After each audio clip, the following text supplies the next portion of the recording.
Hello everyone, Skyknighter here, and today I'll be talking about the Danganronpa series, its history, and any other media that's related to the series that I can talk about. So if you've been part of the anime community for about 5 minutes maybe, then you probably maybe have heard of the series Danganronpa, or maybe you've seen a plushie of a white and black bear somewhere on the internet. Although for the most part, you may have been curious onto whether or not to actually go and play these games or see any of the medium of Danganronpa as a whole. If you did play the first game, you may have not liked it, or you could have enjoyed it, and some of the other games casually, or you stepped into the fandom and you really fell in love with the series, which is like stepping into a black hole, which, isn't bad, and you also probably hung out on Amino. You maybe roleplayed a bit, or you're the small part of people who just want to chat with other people, just like me. None of this is, of course, a bad thing, as if you did not get the memo in the last sentence you heard 2 seconds ago, I was actually part of the Danganronpa community. Well, kind of. I was not someone who went everywhere, but I did hang out around the Amino app a tad bit. However, I was not there for long and removed it soon after, but I was a fan of the series for a time.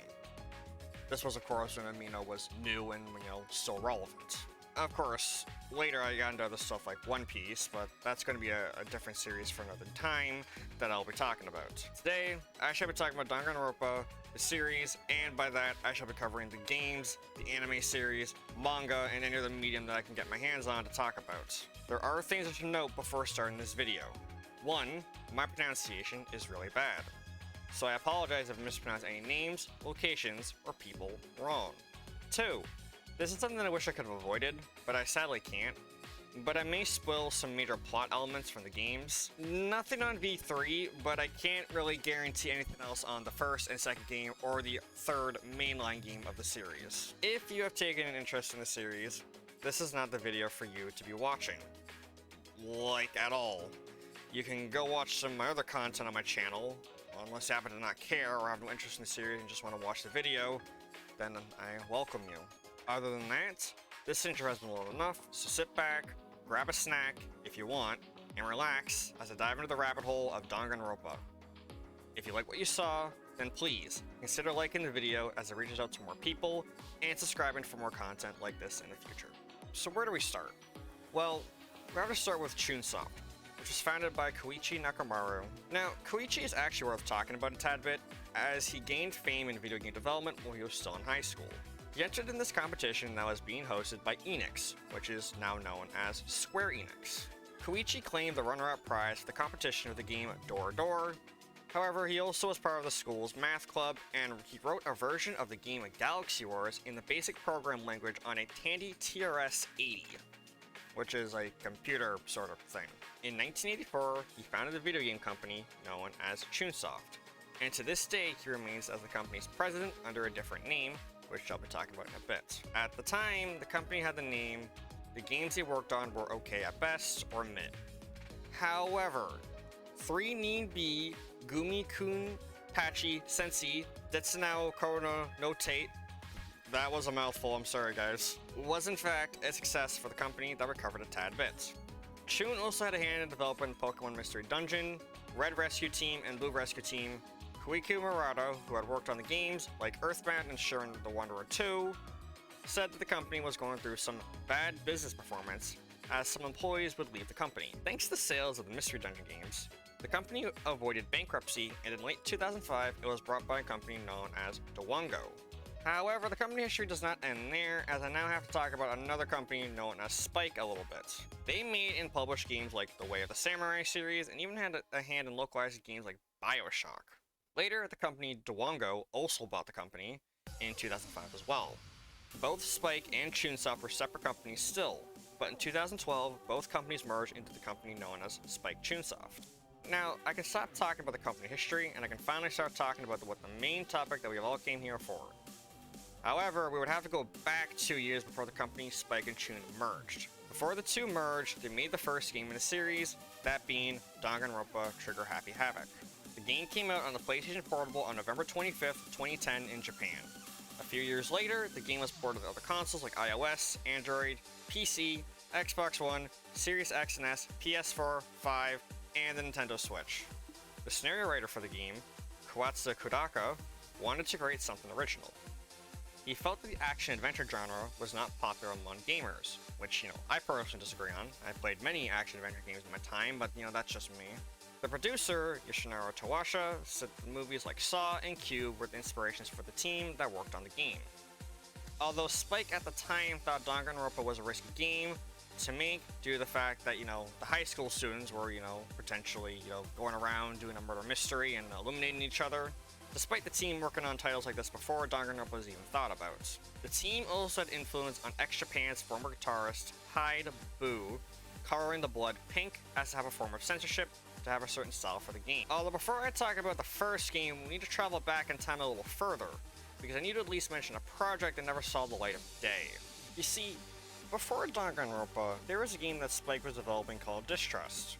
This game would have been much more darker. Before the development on this game even begun, the company only worked on sequels or adaptations, so of course, they wanted to make something new and unique to them that would be a change of pace. Distrust was purely going to be a visual novel game instead of the action-oriented gameplay that Danganronpa was known for. There would be a total of 15 students, and the game would take place in a 7-day survival war. Students were eliminated by a majority voting system, and the game featured red blood and gruesome executions. The game was intended for the Sony PSP due to lower costs for development and that the console was open to unique games. However, due to the low sales of the PSP, the game would have been niche and would have not been profitable. This led to the cancellation of Distrust, but some of the assets were used in Danganronpa. However, I am not done talking about Distrust, as if I'm going to mention the game, I should at least mention how some of the mechanics were used in the game and how they worked. Although I have very little to show due to not a lot of footage being shown to the public, so I can only show off what I have available to me. During the class trials, there is this meter called the Trust/Distrust meter that was shown. This would display how much someone would trust or distrust the player. There were 5 levels for this. This is most likely the beta concept of the influence gauge. There are also multiple different paths and different endings for you to get. The choices you made throughout the game will determine who eliminated who and the ending you got. When someone's trust level is at 5, that person will be your ally during investigations, and trials and executions were done in the comic-based script as well. Blood, as mentioned before, was red instead of pink, we all know for today. There was also this rhythm trial game where it featured bullets with information pertaining to the trial, and it needed to be selected at the right time. It's very similar to the minigames that were featured in the games during trials. The only thing that was never really changed or tweaked was the weak point system, except it was floating text instead of dialogue boxes. There are early character design sprites that were shown. Some of the character traits were in the final product, and there was also a beta design of Monokuma. Yes, that's right, before the cute lovable bear, we got what we got, and that was this thing. I am actually not going to lie, I do think the design is creepy, but I honestly love it, and I do think it fits with the theme of the game. Like, imagine seeing this in a horror game. It would be creepy, but perfect. There were also some names that were different than what we had in the final product, but instead of me butchering them all, I'll show a screenshot of what they were. The final thing to know about Distrust is that there was a beta elimination scene where Kazu Miyazaki, who would later be named to Leon Kawada, after he eliminated Kyoko Kirigira, who was originally named Gyara Kirigira. The video is out on YouTube, however I don't know how this was brought out, but it's there. I'll have a link to it in the description below, and a special shout out to JeekC. I don't know if they will ever see this video, but I should at least give them a shout out because they did provide us an early stage of Danganronpa. Also, for a bonus, Classroom 5C in Danganronpa may in fact be a nod to Distrust, as it's very similar to what the theme of the game was supposed to be, with it featuring Red Blood and Monokuma, stating that he, quote, just left it exactly how he found it, end quote. Also, our character elimination was also altered, that being Kyoko Kirigira, or in this case Gyara Kirigira, was instead now playing a major role in the game. Leon was never given a second thought, and well, for those that played Danganronpa, you know where things went from there. All in all, I really wish we got Distrust, as the setting and theme for the game is rather interesting, and I really like obscure looking games like this. I think Distrust would have been a very loved game, and something of a hidden gem. Although I won't lie, I am glad that part of the game changed, as Kyoko is honestly my favorite character in the series as a whole. Along with her, we got Makoto Nagi and Byakuya Towagami.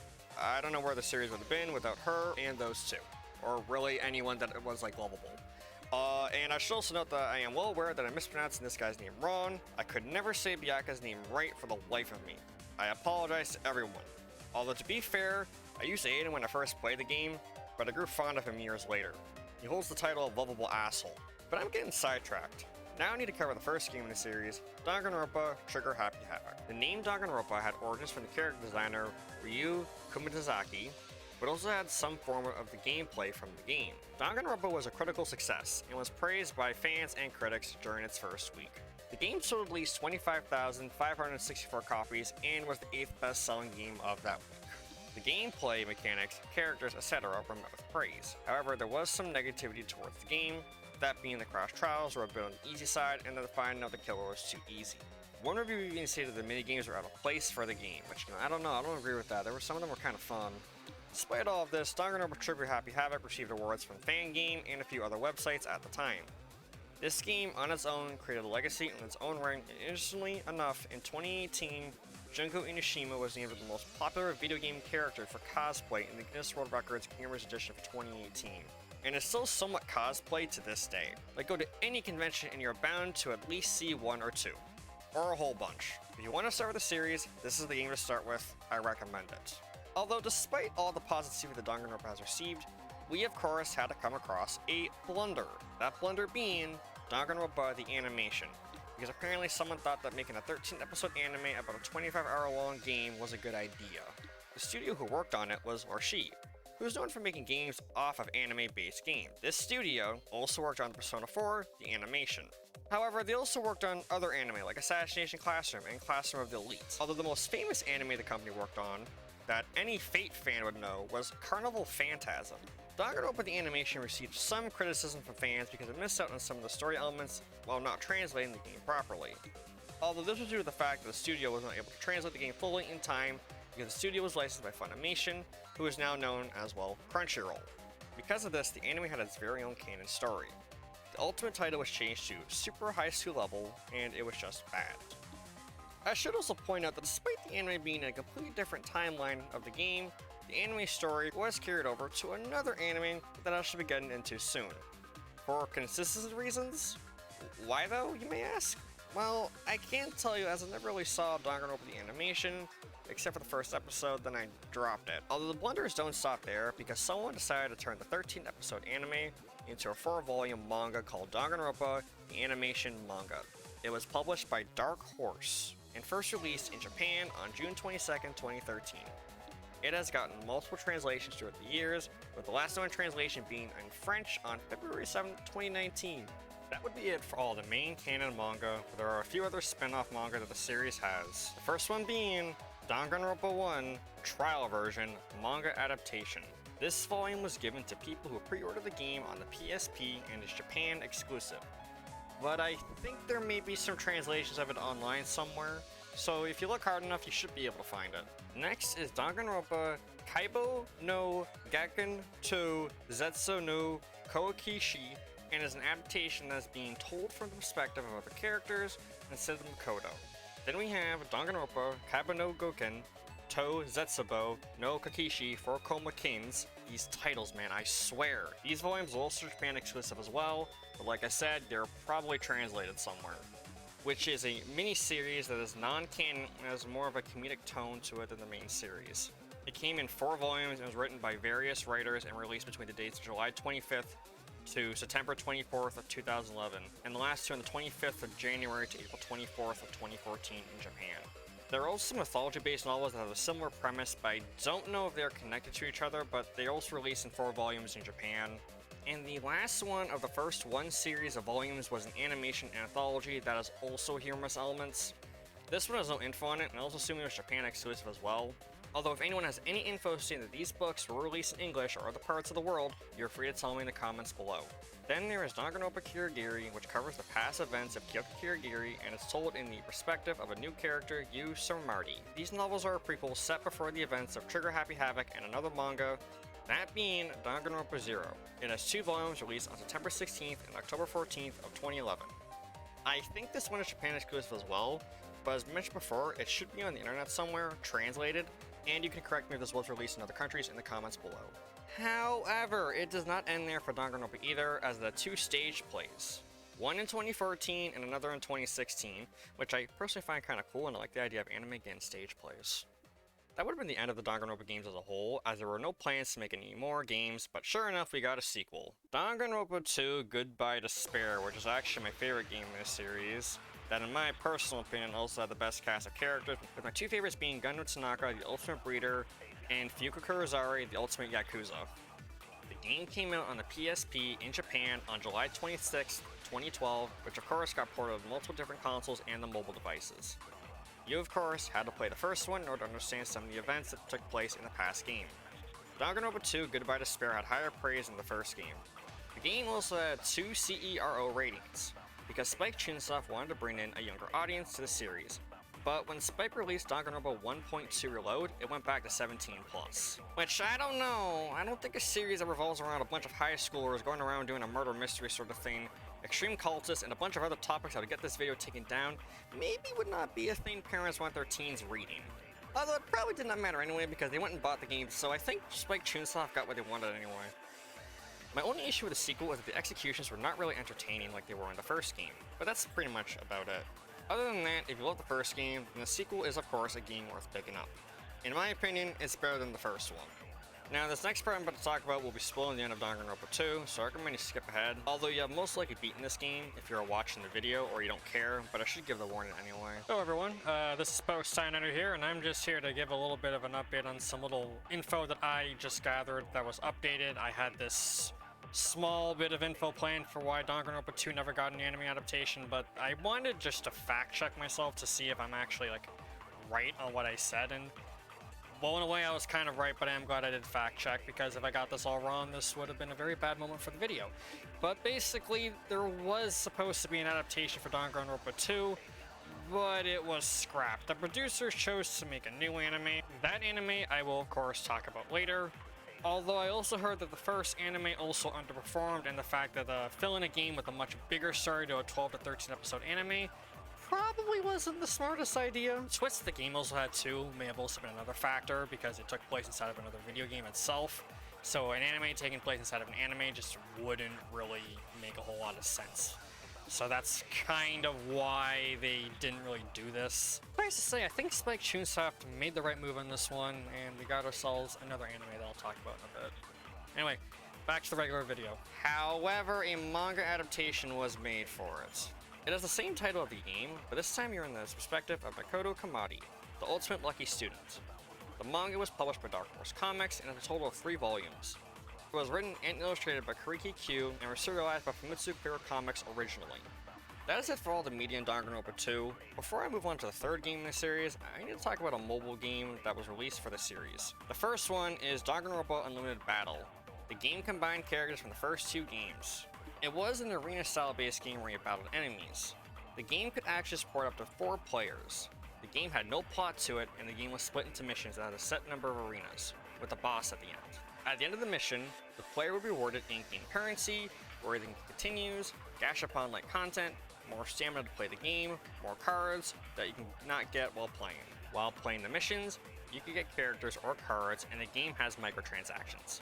Because apparently all that money that Spike Chunsoft got from the first 2 games was not enough. However, Danganronpa Unlimited Battle was discontinued after 9 months of the game being released, and servers were turned off on November 13th, 2015. The game was removed from both the iOS and Android app stores. Next we have Danganronpa Monokuma no Gakushin, where you played 4 mini-games.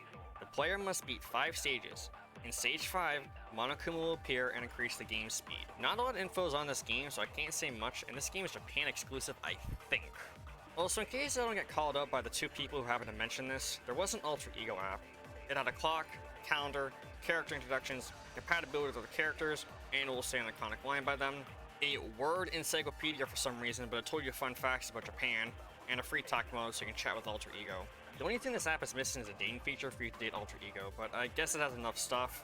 The app was Japan exclusive though, so there is that. Now I can finally talk about the next mainline game, that being Danganronpa, another episode, Ultra Despair Girls. This game took the typical clash trial and life sim feature of hanging out with your friends and turned it into a third-person shooter. The game as a whole has gotten mixed results, and if I'm being honest, I personally do not like this game. The game does have a few fans, however, who do enjoy the game, so there is that. The game takes place between the events of Danganronpa Trigger Happy Havoc and Goodbye Despair. Info and gameplay footage of the game was first released on the Sony Interactive Entertainment of Japan Asia Conference on the 9th of December 2013.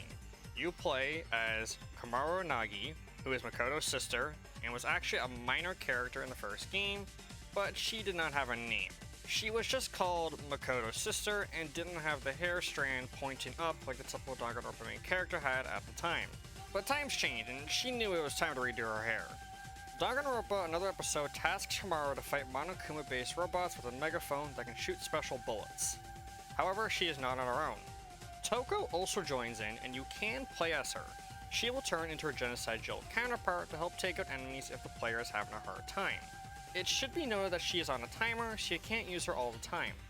The player can revert to Toko to preserve batteries. If you're playing on Genocide mode, batteries will regenerate when playing as Komaru. On the other difficulties, you get batteries by defeating Monokuma bots. Danganronpa, another episode, did get some positive reviews, however it did get some complaints from some people due to some touchy subject matter that the game had. I can't necessarily explain any of this stuff on YouTube. This of course made some people not like the game, but I did say that I did not like it either, and I'll tell you why. It mainly had to do with how the gameplay and some of the story elements were told. I personally didn't like how Toko was being portrayed in this game, and a few others did have the same opinion. Combat was easy because some enemies will just stand there taking hits. I should note that this was years ago, and my opinions on certain game elements may have changed, but I don't think I'll return to another episode anytime soon. Although I should mention there was a few special editions that some countries got. Japan's special edition, which was limited, included a physical copy of the game, a bag, a Monokuma mug, 2 character clear files, and an official art poster. I tried finding an image of it, but I could not find anything on it. North America, Europe, South Asia, and Australia got a limited edition copy of the game, a 30-page art book, a soundtrack that had 15 songs in it, and a collector's box. The port for the PS4 came with both a limited edition and a single disc version. South Korea got a limited edition copy of the game, a special art book, a keychain, and a special book that featured characters from the first game and a steel cartridge case. Taiwan and China just got the game and nothing else, and that's it. No info stating why or anything. Although I should mention at least that Danganronpa another episode Ultra Despair Girls did get a manga set as well. It came in 3 volumes and was published by Dark Horse Comics and other publishers in different languages. It was written and illustrated by Tio Hajime, and not a lot of info is on it, but it was published in multiple languages, so it should be in English. Now I can talk about the final piece of the mainline Danganronpa media, that being Danganronpa 3, the end of Hope's Peak High School. This is the conclusion. All of the events you have witnessed are meant to be tied into this anime.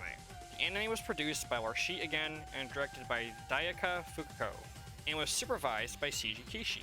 This anime was split into 3 arcs. The Despair arc, which featured characters mostly from the second game and takes place prior to the events of the first game, while the Future arc takes place after the events of the second game, while the Hope arc is the final arc in the Danganronpa series. The anime had some mixed reviews from the arcs, simply because they were aired together and the fact that it was a darker tone than the video games, while the returning characters were hard to get attached to. Although the final was praised and earned positive reviews, the series was listed as one of the best in 2016.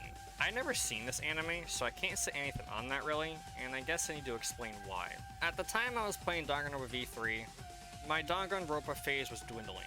I was starting to get into other stuff, and well, yeah, that's pretty much it. Hello everyone, it's another post-production Skyknighter, and I'm just here to talk about some of the other games, books, and 2 stage plays that I've got to mention that are worth bringing up. The first one that I missed was a game called Kirigiriso. It's a PC visual sound novel that came with a box set of Danganronpa 3 at the end of Hope's Peak High School. The story follows the actions of Kyoka Kirigira, the ultimate detective. There are multiple choices the player can make throughout that would eventually have different storylines. This thing is Japan exclusive only. There is also Cyber Danganronpa VR, The Clash Trial.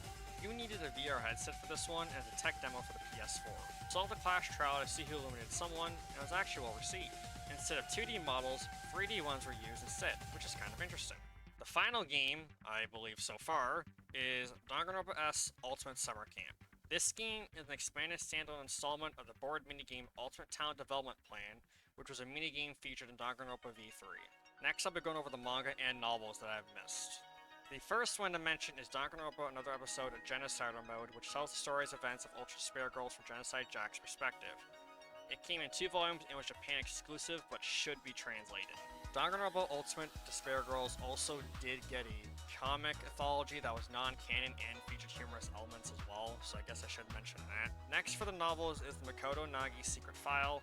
This book was bundled with a DVD of Danganronpa the animation. Then there is Danganronpa 1 and 2 Beautiful Days, which is a bunch of short stories that focus on the daily lives of certain characters. Came out on December 15th, 2014 and at least 226 pages. Then there is Danganronpa 1.2 Reload, which focused on the class trials of the first two games, and is mainly just another comedic one. There are a few others that are tied to this one, but I have no idea if they are connected. Then is Danganronpa Gaiden Killer Killer, which takes place after the events of the first game, but before the second one. It came in 3 volumes. Danganronpa 3, The End of Hope's Peak High School, also got a humorous, non-canon book as well. I think it only came in 1 volume, but anyone else can correct me if I'm wrong. There's also another comic anthology, but I have no idea if they are connected in any way. Also, Danganronpa 2, Goodbye Despair, and Danganronpa 3, The End of Hope's Peak High School got stage plays as well. It's nice that not only the first one got one, and there are 2 other anime I forgot to mention as well. The first one being Danganronpa 2.5, Nagato Kamadi and the World Vanquisher. This 1-episode OVA is set after the events of Danganronpa 2 and before the end of Hope's Peak High School. It follows Nagato Kamadi and was released for the limited edition of Danganronpa V3. It's Japan exclusive, but it should be out there translated by someone. The last anime, for now at least, is Danganronpa 3, or its Japanese name, Monokuma Gogichido. It's a 3-episode anime short where it has animated humorous skits of the cast of Danganronpa 3, The End of Hope's Peak High School. There's not a lot of info on this one, and there's no cover, but there are some screenshots of it out there, so there is that. Danganronpa Towagami is a canon light novel series, although it's not referenced on any canon material. It was written by Yu Sato and follows Bakuya Towagami, I apologize again for this pronunciation, and takes place before the first game. It came in 3 volumes. This series is Japan exclusive. That's it for all the Danganronpa stuff that I've missed. If I've missed anything, I apologize, but I believe I got everything down. Danganronpa V3 is a game, which released in Japan on January 12th, 2017, and a few months later for North America on September 26th, and Europe got it 3 days later. However, Danganronpa V3 is in fact banned in the country South Korea. The reasons I can't really talk about, but Sony did have a week to appeal it, but they stood with the South Korea's decision. There was also a streaming ban on the game that also caused some controversy, in that no one was allowed to stream any of the game's content past Chapter 1. This same streaming restrictions was also in place for the Japanese version, and that did cause some issues. This was very similar to the Persona 5 stream ban, and because of the backlash was so bad, the ban itself was lifted and content creators can stream past Chapter 1 in America. The last thing I should mention about Danganronpa V3 was the manga anthology it had, which, yet again, was a non-canonical, short story, humorous adventures by the cast of V3. I think the V3 manga is yet again Japan exclusive, but it should be translated. The manga had various writers and illustrators as well. And I'm still not done yet, as there were 3 promotional events in Japan which actually look very interesting. The first was a cafe-based event that was held at multiple different cafes, that being Paseo Resorts, Neko Cafe, Karaoke no Taijutsu, Sweets Paradise, and Kari Siri. These cafes had Danganronpa V3 themed food, drinks, and desserts for a limited time. There are actual images to these as well, which is actually pretty interesting. There was also a collaboration campaign with Limited Base that had some postcards associated with it. There were even some coasters with Danganronpa characters on them, so, there was that. Kinda cool. Miu Aruma's voice actors even had a signing and QAA event at a cafe on February 10th, 2017. There was also a game-themed music event named Battle Meeting 2017 that was held at the Neko Cafe venue with the Danganronpa headline on the second day. It was also done on the 11th and 12th of February. There were also 2 escape rooms that were held in Japan that were Danganronpa themed, and the first one was based around the Monokuma Cubs, while the second was around Wetsuo Maru. There were 2 major online promotional events. There was the digital Mono Mono machine that was called the New Mono Mono machine. This machine allowed visitors to go on the website and collect free digital goods such as wallpapers and avatars featuring characters from the game. There was also a collaboration-based livestream that featured the dev team of Danganronpa V3 and Gravity Rush 2, which I'm not gonna lie, is kinda cool in a way. Danganronpa as a whole certainly has its impact on the anime community as a whole, and it seems to not be going anywhere for the time being. How long? Well, I can't say for sure, because if we are still getting Junko cosplayers and whatnot, then it seems the fandom is still going strong. The series is at least a decade old. That's gonna do it for now. I hope you all liked what you saw, and I'll see you all in the next one. My name is Skyknighter, And until next time, have a nice day.